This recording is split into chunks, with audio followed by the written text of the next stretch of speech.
Ezekiel, Kabanata 30. Sinabi sa akin ni Yahweh, Ezekiel, anak ng tao, magpahayag ka. Sabihin mo sa kanilang, ito ang ipinapasabi ko. Matinding kapighatian sa araw na iyon ang darating, sapagkat malapit na ang araw ni Yahweh. Magdidilim ang ulap sa araw na iyon, araw ng paghukom sa lahat ng bansa. Sisiklab ang digmaan sa Ehipto. Maghahari sa Ethiopia ang matinding dalamhati kapag namatay na sa Ehipto ang maraming tao. Sasamsamin ang kayamanan ng buong bansa at iiwanan itong wasak. Sa digmaang iyon ay mapapatay ang mga upahang kawal ng Ethiopia, Libya, Lydia, Arabia, Kub, at ng aking bayan.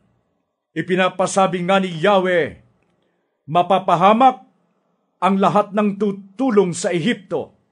Ang ipinagmamalaki niyang lakas ay ibabagsak mula sa Migdal hanggang Sevene.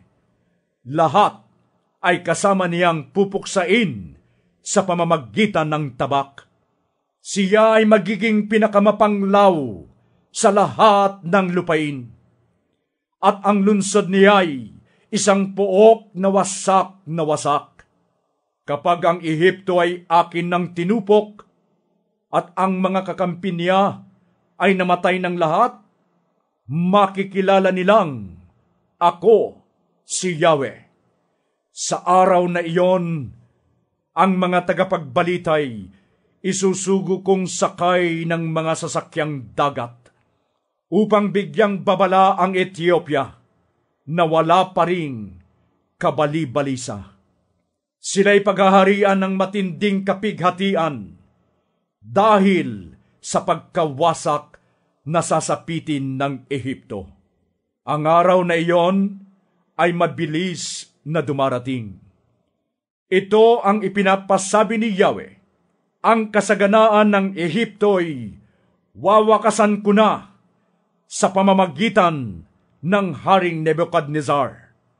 Siya at ang malulupit niyang kawal ang susuguin ko upang wasakin ang Ehipto.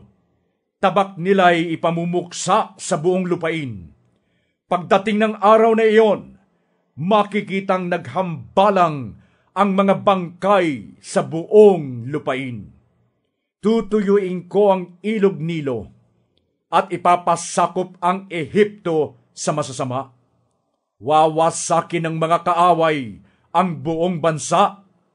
Akong si Yahweh ang may sabi nito. Ipinapasabi ng Panginoong Yahweh, dudurugin ko ang mga Diyos-Diyosa nila. Gayon din ang gagawin ko sa mga ribulto sa Memphis. Wala nang tatayo na pinuno sa Ehipto. Takot ang paghahariin ko sa buong lupain. Ang dakong timog ng Ehipto ay gagawin kong pook na mapanglaw. Susunugin ko ang Zoan sa Hilaga at paparusahan ang punong lunsod ng Tebes. Ang galit ko'y ibubuhos sa bayan ng Pelusium na tanggulan ng Ehipto. Sisirain ko ang kayamanan ng Tebes. Tutupukin ko ang Ehipto. Mamamahay ang Pelusium sa matinding pighati. Gigibain ang pader ng Tebes at babaha sa lupain. Ang mga binata ng On at Bubastis ay papatayin sa tabak. Ang mga babae naman ay mabibihag. Ang araw ng Taphnes ay magdidilim. Sa sandaling wakasan ko ang pananakop ng Ehipto at ang kapangyarihan niya'y putulin ko na. Matatakpan siya ng ulap, at mabibihag ang kanyang mamamayan. Ganyan ang parusang igagawad ko sa Ehipto. Akong si Yahweh ay makikilala nilang lahat.